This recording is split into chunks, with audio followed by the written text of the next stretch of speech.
শ্ৰদ্ধাৰ ৰাইজ আপোনালোকে গমেই পায় 28 এপ্ৰিলৰ দিনা হাই ছেকেণ্ডেৰী ৰিজাল্ট দিব। তো কিছুমানে ষ্টুডেণ্টসকলে ৰিজাল্টটো ভাল কৰিব, কিছুমান সকলে বেয়া কৰিব।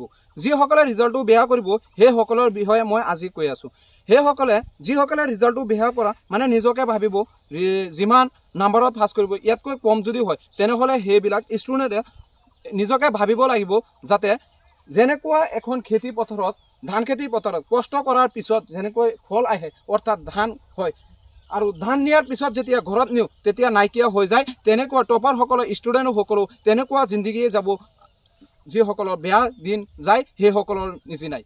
অৰ্থাৎ ক'বলৈ গৈ আছোঁ যিসকলে ষ্টুডেণ্টসকলে বেয়া কৰিছে সেইসকলৰ মনটো বেয়া কৰিব নালাগে, কাৰণ মানুহৰ জিন্দগীতে এনেকুৱা ঘটনা ঘটিবও পাৰে। আপোনালোকে যিমান পাৰে ভিডিঅ'টো শ্বেয়াৰ কৰক, কাৰণ এনেকুৱা ষ্টুডেণ্ট আছে নিজকে মানে কি একেবাৰে নিৰ্জুৰ বুলি ভাবে, মানে ক'বলৈ গ'লে সিহঁতে নিজকে ধ্বংস কৰি পেলায়। তো সেইবিলাকে মই কৈ আছোঁ ৰিজাল্ট বেয়া হ'লেও আপোনালোকে মানে অৰ্থাৎ তোমালোকে ষ্টুডেণ্ট হৈ নিজকে ভাবিবা যাতে আকৌ বেলেগ পদত আমি যাব পাৰি, যাতে আকৌ উন্নতি কৰিব পাৰি, মানে নিজকে নিৰ্জুৰ বুলি কেতিয়াও নাভাবিবা। ভিডিঅ'টো যিমান পাৰে শ্বেয়াৰ কৰি দিয়ক।